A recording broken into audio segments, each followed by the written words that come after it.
Hi folks, Mr. Long here. We're going to do a quick screencast on Riemann sums. And so what we're going to do today is, I should probably hit undo since that moved so much. So what we're going to do today is take a look at Riemann sums and see what they mean. So what I'm going to do first is just to give you an idea of what Riemann sums are. They're actually fairly straightforward. So say we had a coordinate axis like that, and then we had a graph that went like this, and say we wanted to figure out the area under the curve from 0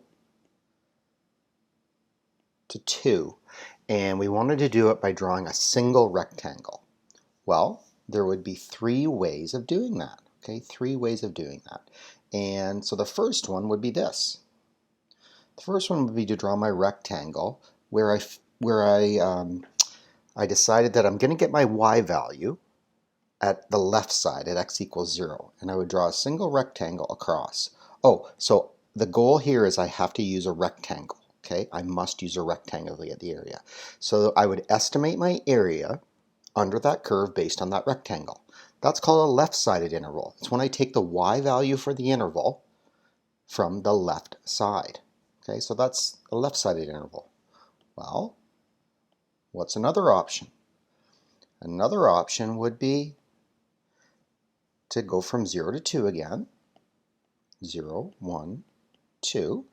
This time I'm going to do a right-sided interval. So if I want to get the height of that single rectangle, it's going to go up until I hit the curve and then go across.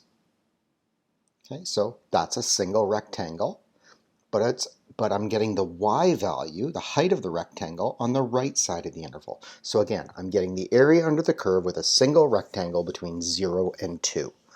So this is called a right-sided interval. This is a left-sided interval. And I think you can tell, right, that if you're looking at this, there's a bit of a underestimate there, but this one, there's an overestimate there. So if there's a left-sided interval, there's a right-sided interval, there's probably a centered interval. What would a centered interval look like? Well, whoops, wrong one. So a centered interval is, again, quite straightforward. 0, 1, 2. And then maybe this curve goes like this. And so a centered interval takes the y value for that rectangle and gets it from the center of the interval. So in this case, instead of doing x equals 0 on the left or x equals 2 on the right, I figure out the y value for my rectangle from the middle. So right there. So if I drew my rectangle now, I get my y value from the center of the interval. Okay, now what's important about the centered interval is you have to know what the y value is at the center.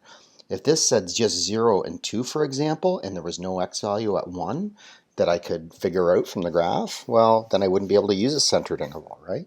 So a centered interval uses the y value from the center.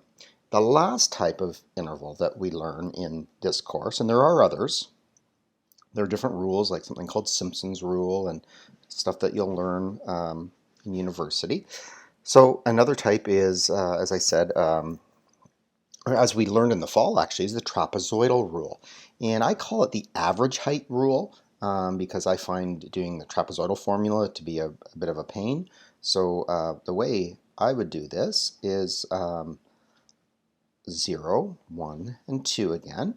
And if we want to get, well, really what the trapezoidal rule is, you go to the left side, you draw a dot, you go to the right side, you draw a dot, and then you draw a trapezoid. And you get the area of that trapezoid. Well, what I do, say that this was 3 and this is 4, then I would say, well, that's sort of the same thing as an actual one triangle with a height of 3.5. So what I do to get this height is I just take the left side and the right side, add them together, and divide by 2. That's not the same as a centered interval, though. Okay, it's not the same as a centered interval. And there are good reasons why. If you think of your curve, in case your curve looked like this, right? So a centered interval would actually, if the curve looked like this, would be way down here. And a trapezoidal would be like that. So a trapezoidal and a centered interval are not the same. Okay, so left, right, centered, and trapezoidal. 4 types of intervals that we can use to get area under the curve with rectangles. Okay, and that's called a Riemann sum. So let's take a look at some of the calculations we would do now that you've done that. So here's the one that you're going to work through first, and what you're going to do is get the area under the curve for f at x equals root x plus 3.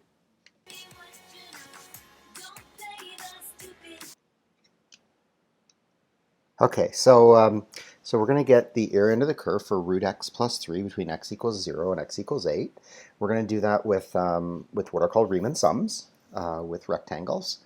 And what you should do first, though, is you can use your black calculator if you want to do the integral from 0 to 8 of root x plus 3, and you're going to get 39.08. You'll see in the solutions that are online in the Google Classroom that I did it by hand, right? So we were doing the integral from 0 to 8, integral from 0 to 8 of root x plus 3 dx, so I just broke that down into x to the 1/2 plus the integral of 3 dx, and I applied my the opposite of the power rule, right? Raise the exponent by 1 and divide by that new exponent.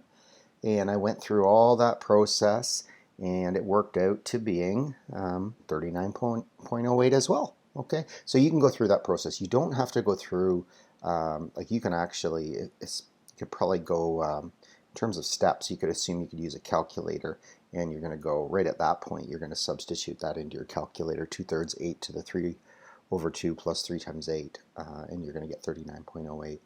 Okay, so, but let's assume that we're going to start doing some estimates, right? So, and again, this situation with this is how calculus was, integral calculus was developed, is they used rectangles. And as they used rectangles, they would make smaller and smaller rectangles to make it closer and closer to fitting the actual curve. And there's actually a limit involved in Riemann sums once you get a little bit more advanced. So that you want the thickness of that rectangle to be infinitely thin. And once it's infinitely thin, then it's a perfect fit under the curve. So what we see here is so if you look at the table, so this table up here has all of the values. Okay, this table right here has all of the values that we'll need to do it. When we're doing Riemann sums, we say that there's a certain number of subintervals. The subintervals means the number of rectangles. So we're doing the integral from 0 to 8, and we're using 4 subintervals. That means I'm using 4 rectangles. Well, if I'm using 4 rectangles and the width is 8, the width of each rectangle is going to be 2, right? Now, we're going to do, to begin with, we're doing a left-sided interval. Okay, a left-sided interval. So if I'm doing a left-sided interval, what I do is I get, so for my rectangle that goes from 0 to 2, where am I going to get the y value? Well, on the left side at 0. When I do my rectangle from 2 to 4, where am I going to get the y value? On the left side of the curve. Okay, again, from 4 to 6, where am I going to get the y value for that rectangle? At 5, where 5 touches the curve. Or sorry, where x equals 4 touches the curve, and so on. So if it's a left-sided interval, I just divide up all my intervals, and what I actually do initially is I do this. See the green here? So I do that, and I put those marks there, and then I extend. If I'm doing a left-sided interval, I extend the left sides, and then I draw my rectangle, and then I extend the, actually that's not exactly it. I would do that, and then I would do the next one. Go up, hit the left side, and go across. And then again, go up the left side of my rectangle and go across, left side, and go across. Then what I want to do is figure out the height of each of those rectangles on the left side. So x equals 0, I go to my table, and it's at a height of 3, a y value of 3. X equals 2, I go to the table, and it's a height of 4.41. Then I go to x equals 4 right here, and it's at a height of, I should be using this, it's at a height of, 4 is at a height of 5, right?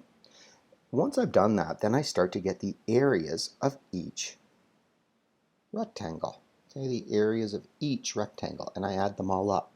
So I know my first rectangle, for example, here, my left-sided rectangles is, so right here, the height is 3. So the area of this single rectangle, the first rectangle or the first subinterval, has a height of 3, and then it's 2 wide. That gives me a total area of 6.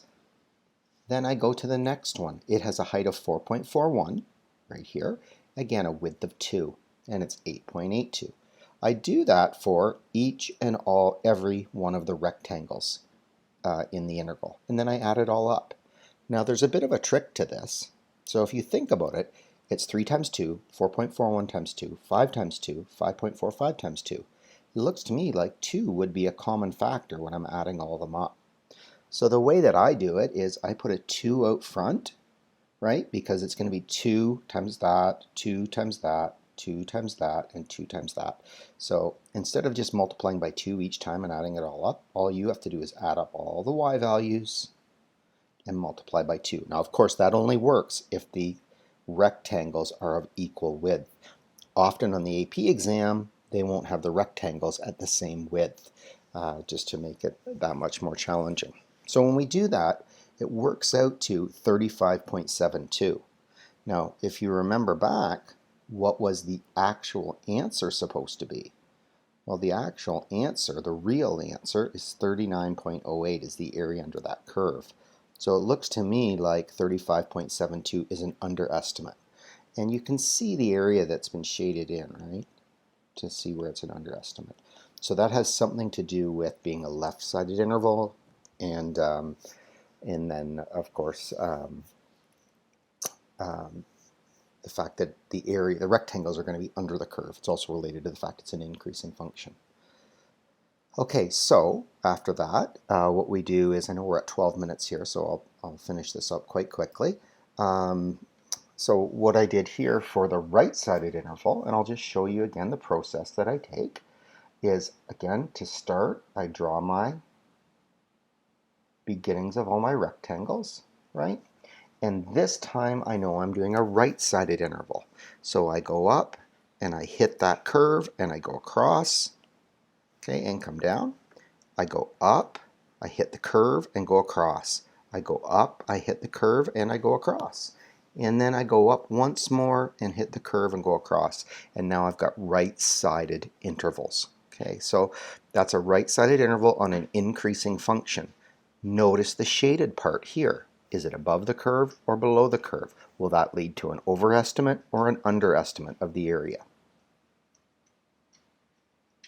Once again, there's a common factor of 2 there because each of the rectangles is 2 wide. Add up all the y values, multiply by 2, and you'll have your area under the curve.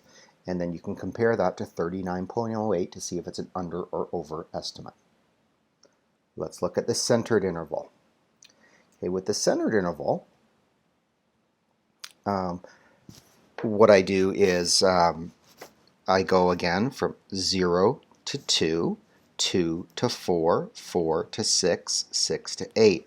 Then I look at the center of the interval and I go up, dot, dot, dot, dot, dot, at 4. Draw my rectangle. So again, from 2 until 4, 3 is the center of my interval. I get the y value from the center of the interval.